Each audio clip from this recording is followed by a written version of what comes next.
ईश्वर का धन्यवाद, आप सभी लोग सुरक्षित आ गए युवराज।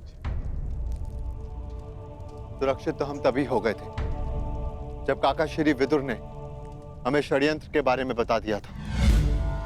विदुर काका श्री ने मलेच्छ भाषा में संदेश भेजा है। ये एक लाक्ष्य गृह है। इसका निर्माण लाख घी और लकड़ियों से किया गया है। ये हमें भस्म करने के लिए बनाया गया है। हमें यहां से बच निकलने की योजना बनानी होगी। तो रोचन ने आज रात्रि हमें भोज का निमंत्रण दिया है। इसका तात्पर्य समझते हो? हमें विषयुक्त भोजन कराना चाहता है ताकि हम यहां से बचकर ना निकल सके। रोचन आ रहा है। भोजन के पश्चात किस किस को क्या क्या करना है, योजना स्मरण रखना। रोचन की भार्या अपने 5 पुत्रों के साथ यहाँ उपस्थित है। आज भोजन के समय आपको अपना एक आभूषण रोचन की भार्या को भेंट देना होगा। न जाने अब भरपेट भोजन फिर कब करने को मिलेगा। आज पांडवों का नाश होगा। कुमार दुर्योधन का मंतव्य सफल होगा। सब ठीक है ना? बालक सुरक्षित है ना? नहीं, तनिक आंख लग गई। बालक भवन में ही सो रहा है। मूर्ख! शीघ्रता करो, ये लाक्षाग्रह है, क्षण भर में भस्म हो जाएगा।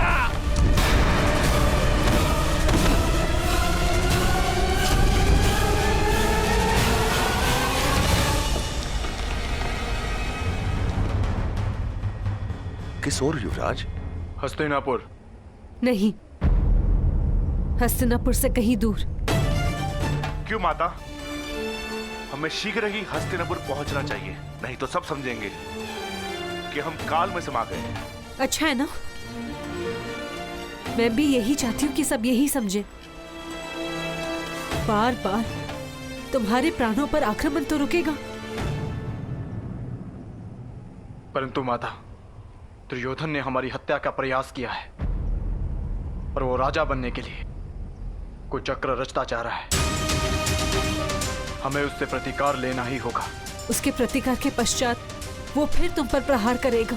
मेरे पुत्र राजा ना बने, ये मुझे स्वीकार है, परंतु तुम्हारे प्राण की हानि नहीं। हमें वन जीवन का अभ्यास है ना, हम वही रह लेंगे। तुम 5 भाइयों में प्रेम बना रहेगा। किसी की घृणा, किसी का विद्वेष नहीं।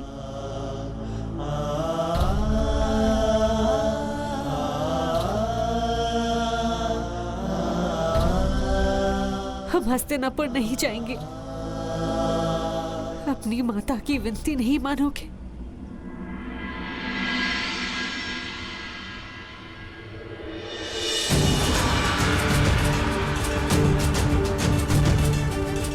माता विनती नहीं, आदेश करती है माता श्री।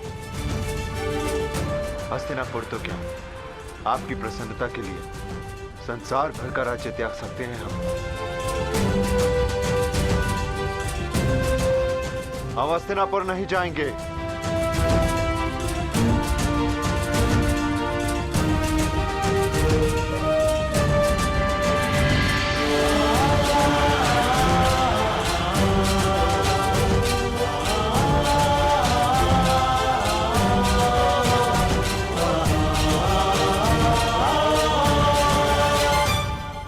परंतु दुर्योधन को उसके किए का दंड देना होगा।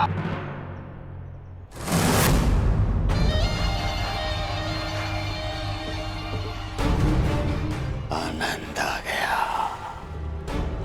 आनंद आ गया मामा श्री।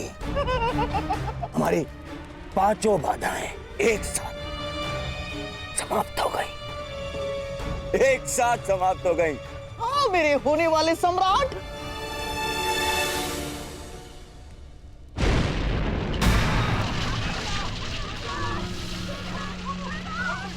मामा श्री कोलाहल कैसा?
लगाई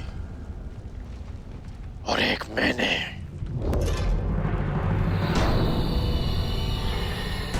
हाँ, मैं सब जान गया हूं।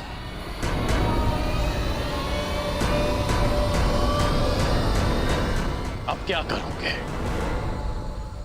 मुझे भी जला दोगे जैसे पांडवों और कुंती माता को जला दिया?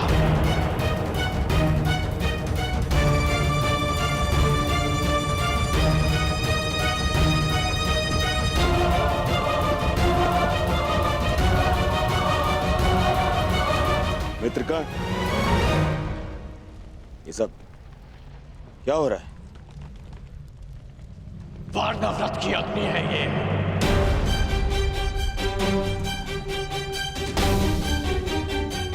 जो हस्तिनापुर तक आ पहुंचे।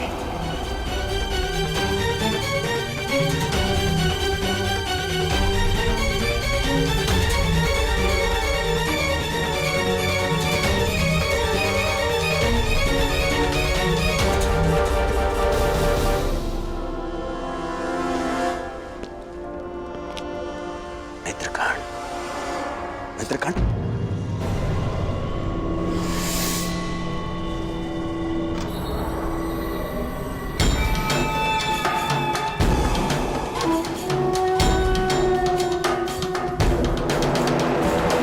तुम कारण ही क्रोधित हो रहे हो मित्र। पांडव शत्रु थे, उनका नाश कर दिया आवश्यक था। तुम्हारे शत्रुओं का नाश करने के विरुद्ध हमें कल था और ना मैं आज हूं। परंतु कायरों के बातें कुचक्र रचने के विरुद्ध मैं सदा से हूं और सदा रहूंगा।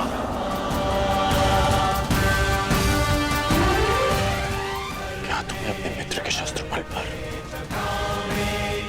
बिल्कुल विश्वास नहीं था?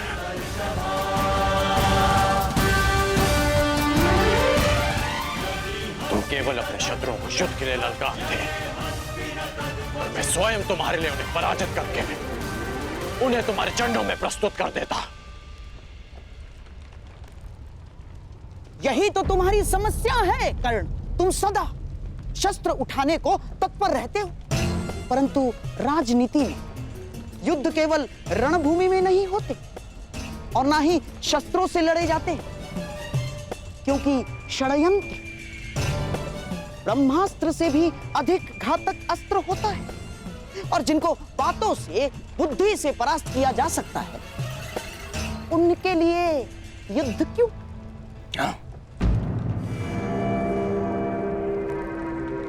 तुम अब भी नहीं समझ पा रहे।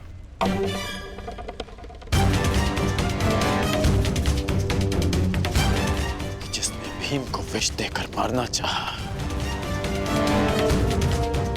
वो अब तुम्हारे मन में विष घोल रहा है।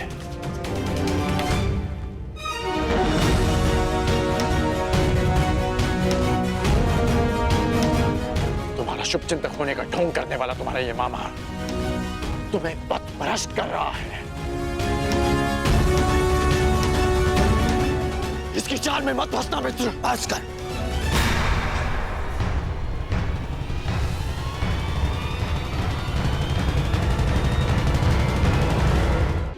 मुझे मेरा पद ज्ञात है, मैंने वही किया जो मुझे उचित लगा।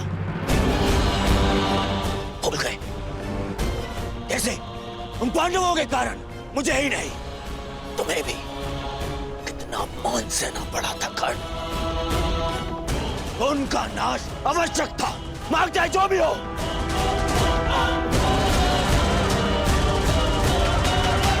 और माता कुंती का अंत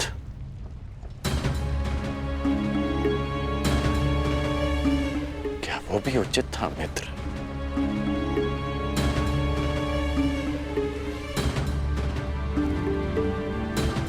स्त्री, बालक और निशस्त्र शत्रुओं पर प्रहार करना, क्या ये भी एक योद्धा का धर्म होता है?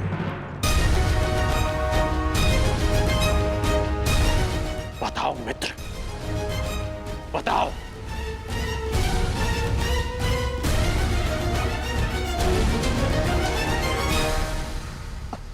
समझने का प्रयास करो। कर्ण, किसी को केवल प्रतिशोध लेने के लिए जीवित छोड़ देना बुद्धिमानी नहीं, कंटकों के वृक्ष को समूल नष्ट कर देना ही उचित है।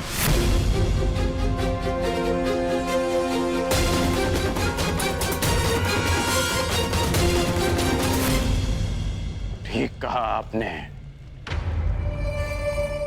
आप मेरे मित्र के जीवन के सबसे बड़े कंटक हैं।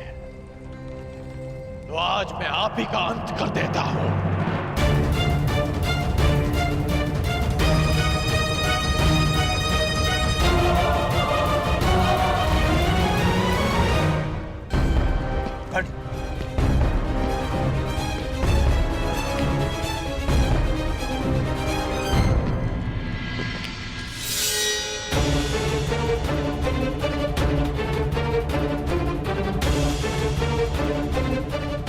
आपने एक योद्धा को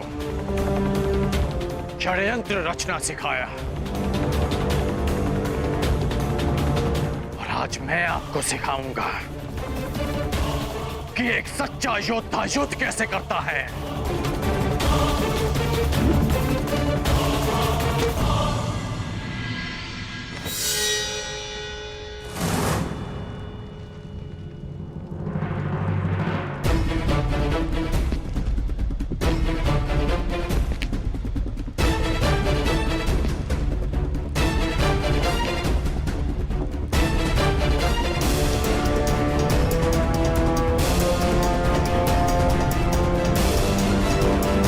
सावधान कर्ण,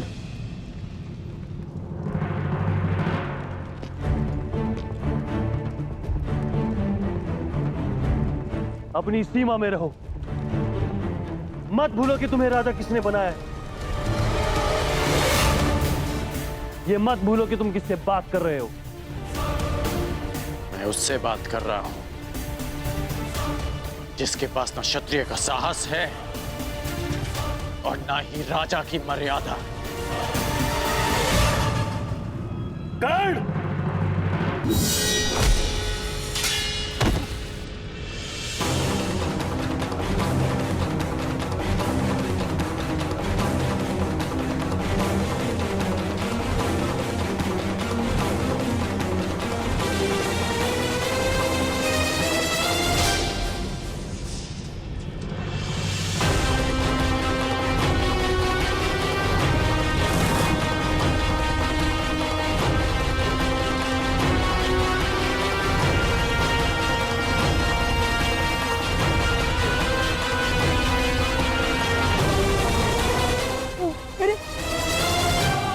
मेरे वाले सम्राट,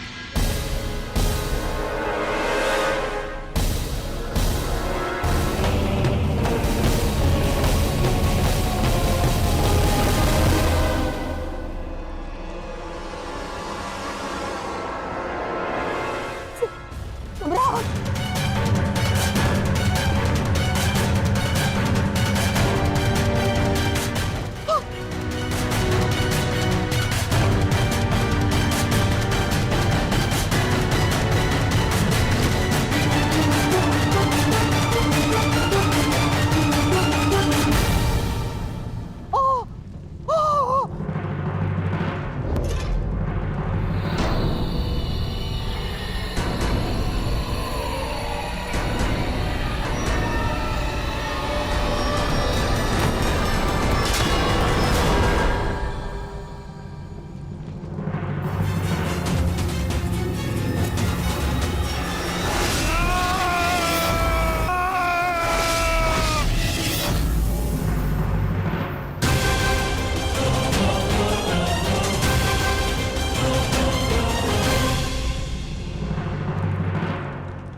रुकेंगे? प्रहार करो ना मित्र।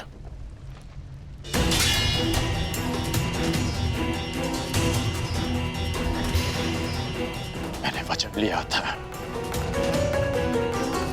कि मैं सदा तुम्हारा साथ दूंगा,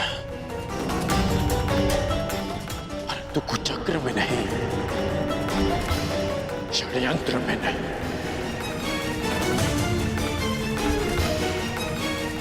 इसलिए जो भी तुमने मेरे लिए किया उसका बहुत बहुत धन्यवाद। परंतु आज मैं अंगराज का पद त्यागता हूं, त्यागता हूं, त्यागता हूं, त्यागता हूं, त्यागता हूं। और तुम्हें भी। पांडवों का अंत जिस प्रकार से हुआ, उसकी पीड़ा सदैव रहेगी। परंतु उससे भी अधिक पीड़ा इस बात की रहेगी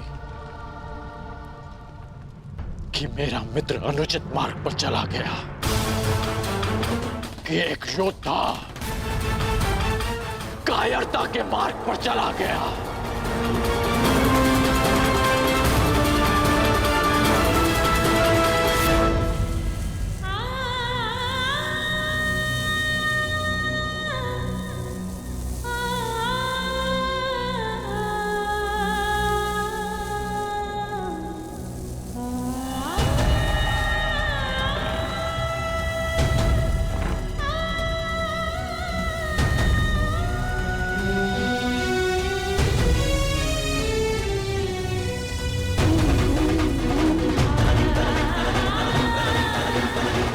जिस अर्जुन से विवाह के लिए मैंने एक पुत्री की कामना की थी, जब वो अर्जुन ही नहीं रहा तो मुझे इस पुत्री की कोई आवश्यकता नहीं।